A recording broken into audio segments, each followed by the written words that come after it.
show you how great I am. I'm gonna float like a butterfly and sting like a bee. I am the king of the world. And I'm better now. I'm experienced now, professional. I done something new for this fight. I done wrestled with an alligator. Fast. Last night I cut the light off in my bedroom. Hit the switch, was in the bed before the room was dark.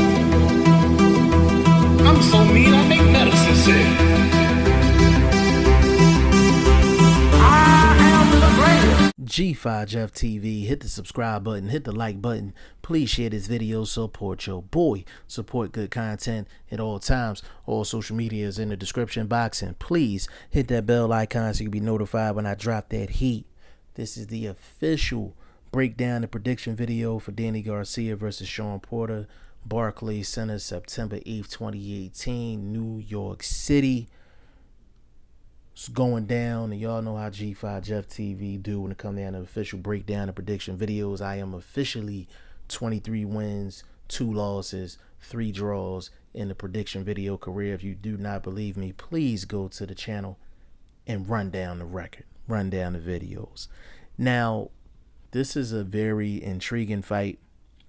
I've said in previous videos that this is a very important fight for both guys. I think Shawn Porter needs this victory more than Danny Garcia, but don't get it twisted. Danny Garcia needs this victory as well. For the people that's new to the channel, anybody that don't know how I get down when it comes down to official breakdown and prediction videos, you know, I have a lab coat. Usually take it to the cleaners, get it steam cleaned, all that good stuff. I like to throw the lab coat on in the air conditioned room and basically break down a bunch of film and a bunch of tape on both guys, and then I come up with the magic that I come up with when it comes down to these official breakdown and prediction videos, and I did not do anything different for this fight. Now, we're going to get started with Danny Garcia. Danny Garcia does a lot of things well in a fight. He's not an A+ in anything. He's kind of like a B+ in everything. The things about Danny Garcia that I like is his timing is impeccable. He has impeccable timing, and the reason he has impeccable timing is because he keeps the perfect distance. He keeps the perfect distance, you know, and it allows for him to do the counter punching that he does. It's enabled him to be arguably the best catch and shoot fighter in the game. There's a lot of great things that Danny Garcia does. He has a dynamite left hook. Straight right hand is nice. And he has a really good ring IQ, and I think people don't give him enough credit for that. He has a really good ring IQ, and you see Danny Garcia make adjustments in fights, and not every fighter is capable of doing that. So a lot of the attributes that Danny Garcia has is God-given. You can't teach some of the stuff that Danny Garcia has. He just got it. It's that it factor. He's got it.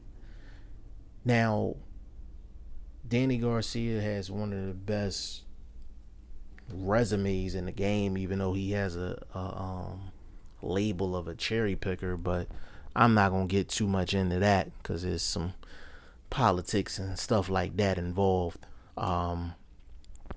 in terms of the fights that they thought he was cherry picking, but that's neither here nor there.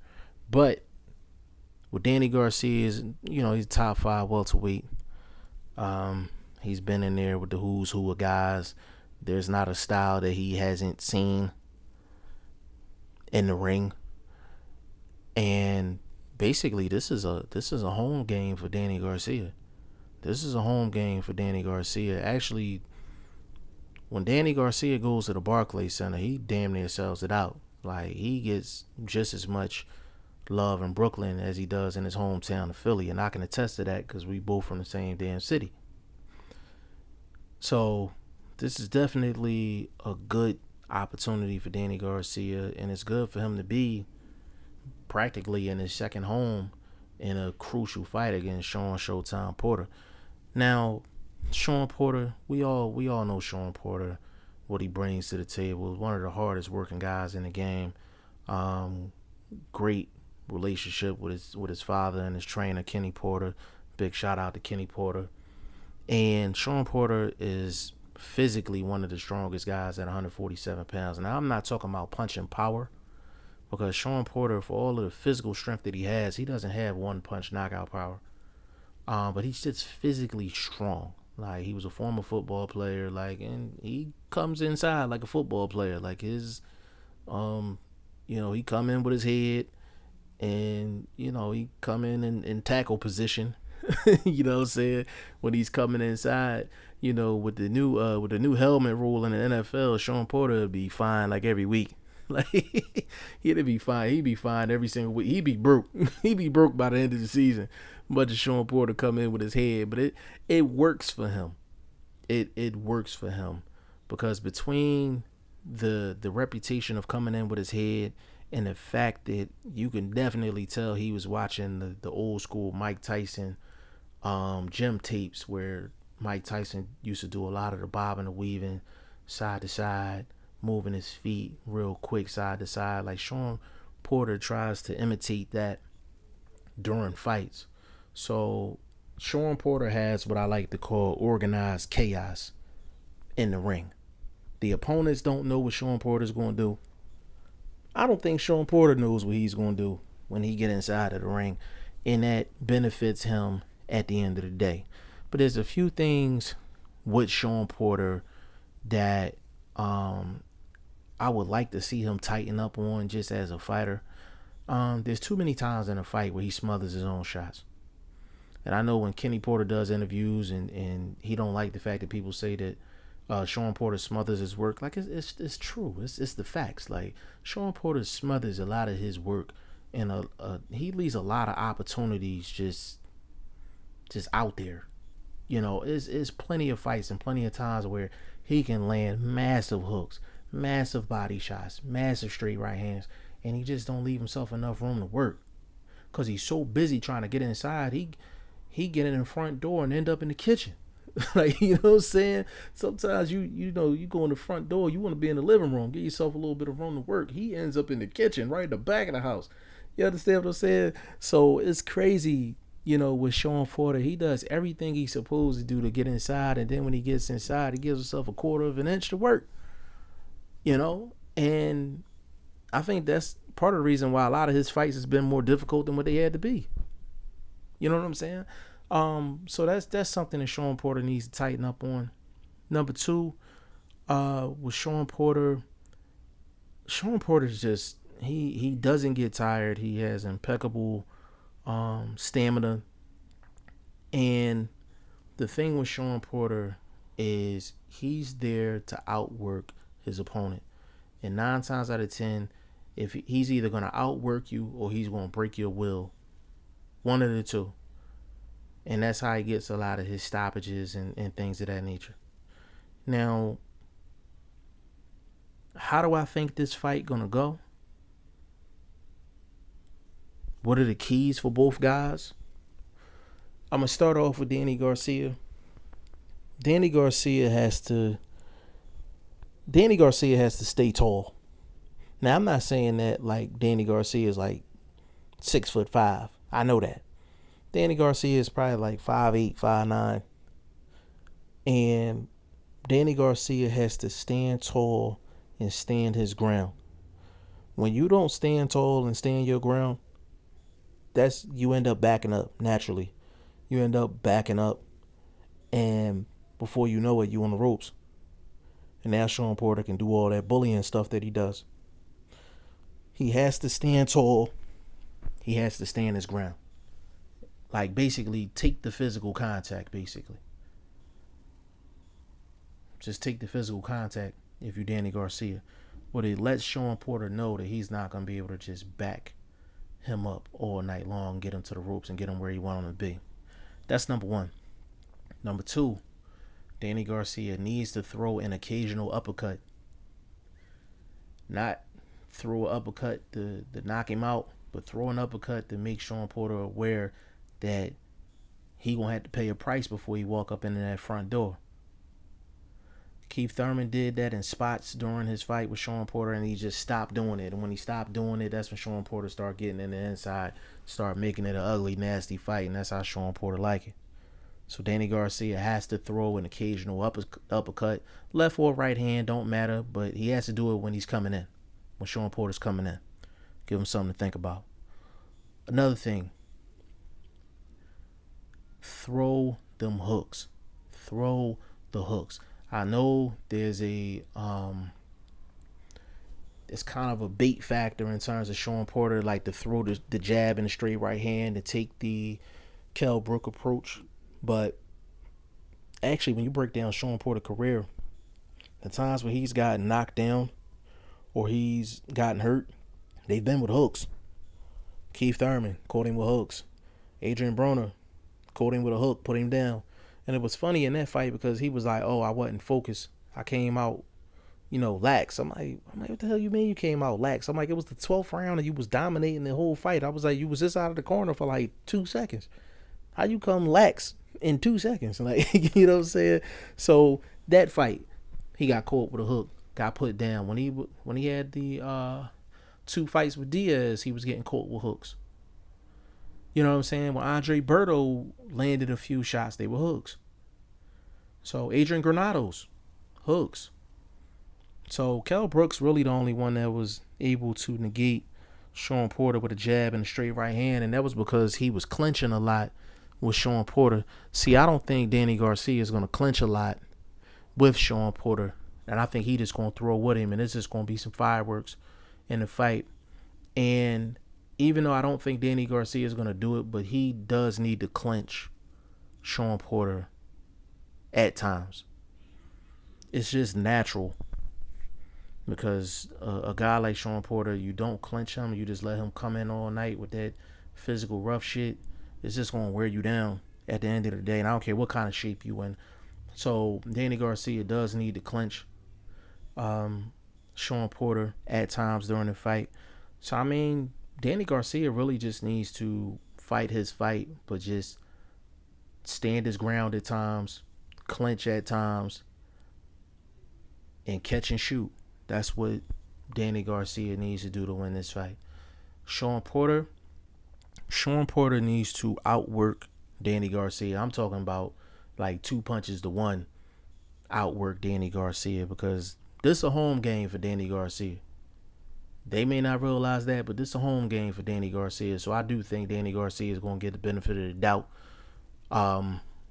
when it comes down to the judges. So with that being said, I think Shawn Porter needs to, number 1,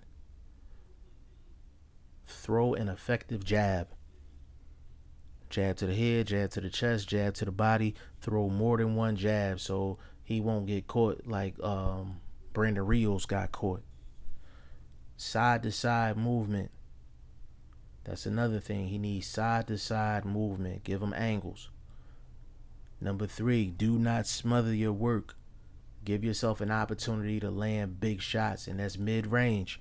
You in Danny Garcia's wheelhouse, but Shawn Porter just can't outwork Danny Garcia and win this fight. Like, Shawn Porter's going to have to land some really, really clean stuff to get the rounds that he needs to get a decision versus Danny Garcia. And that's the main thing with Shawn Porter. He needs to throw an effective jab. He needs to throw a jab and use the reputation of him coming in with his head and rushing in, and actually I think that reputation alone is going to have Danny Garcia looking for him to charge in. So if he acts like he's going to charge in and then just stays mid-range and throws his shots, I think he's going to have some definite success in this fight. He's definitely going to have some success in this fight. Now, this is a very important fight, very intriguing fight. I hope Errol Spence is there. I hope he hops into the ring with whoever wins the fight, because the winner of this fight, they definitely need to go see Errol Spence. Now, I'm not saying they got to go see him next, but they do need to go see Errol Spence. They need to go pay that man a visit at the end of the day. And I don't think neither one of these guys have a problem fighting Errol Spence. To be honest with you, I think it's Kenny Porter that really doesn't want to see Shawn fight Errol Spence. I don't think Shawn gives two shits if he fights Errol Spence. I just think he's that type of a guy, and I don't think Danny Garcia is going to run from anybody either. I think it's more Kenny Porter that's kind of steering him in a different direction. Kenny Porter will never admit that, but I think that's what that is at the end of the day. Very important fight, crucial fight. Me personally, I think this is a legacy fight for Shawn Porter, because outside of this fight, what is Shawn Porter's best victory? Adrian Broner? You understand what I'm saying? He hasn't had that marquee victory to define his career, so this is a legacy fight for Shawn Porter. An important fight for Danny Garcia, but a legacy fight for Shawn Porter. Now, I think this is going to be a messy fight. It's going to be an ugly fight. Why do I say that? Because Shawn Porter's in it. Shawn Porter's never in a clean fight. Shawn Porter's always in a messy fight. I think it's going to be some headbutts. Might be a cut or two. Might be a little bit of blood. This is going to be a highly competitive, close fight. I think it's going to be one of them type of fights that the fans is going to be arguing about who won. I think Danny Garcia is going to win by decision. I do think Danny Garcia is going to get a flash knockdown in this fight. I think he's going to catch Shawn with a hook that he doesn't see, and I think he will put Shawn Porter down. But like I said, I think it'll be a flash knockdown. And I think Danny Garcia wins by unanimous decision, a very close unanimous decision. I could see 7-5 Danny, or even 6-6 Danny, 6-6 draw, and the Danny flash knockdown gets him the decision in the fight. But do believe this is a home game for Danny Garcia. I'm sorry, a Danny Garcia Errol Spence sells a little better than a Shawn Porter Errol Spence. That's just what it is. That's just the politics of it. So Shawn Porter has to go above and beyond what he usually does to win this fight. And I think technically he doesn't give himself enough opportunities to land the cleaner shots. I think Danny Garcia lands the cleaner shots.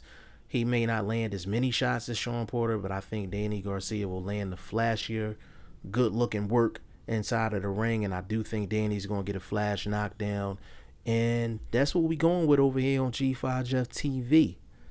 Danny Garcia, unanimous decision victory. I will be live streaming this fight, so definitely join G5 Jeff TV for that. I will be here on the channel, so definitely get down with me on September 8th, 2018. Anybody that's been on my lives, y'all already know it be lit. I delete them joints right after, and y'all, I think y'all know why, but that's neither here nor there. But y'all join me September 8th, 2018. I got Danny Garcia again by unanimous decision and with a flash knockdown, but it will be a highly competitive fight, and I'll probably be on live for probably about 4 or 5 hours talking about the entire darn card. Y'all let me know what y'all think in the comment section. G5 Jeff TV. Hit the subscribe button. Hit the like button. Please share this video. Support your boy. Support good content at all times. I appreciate y'all. Peace.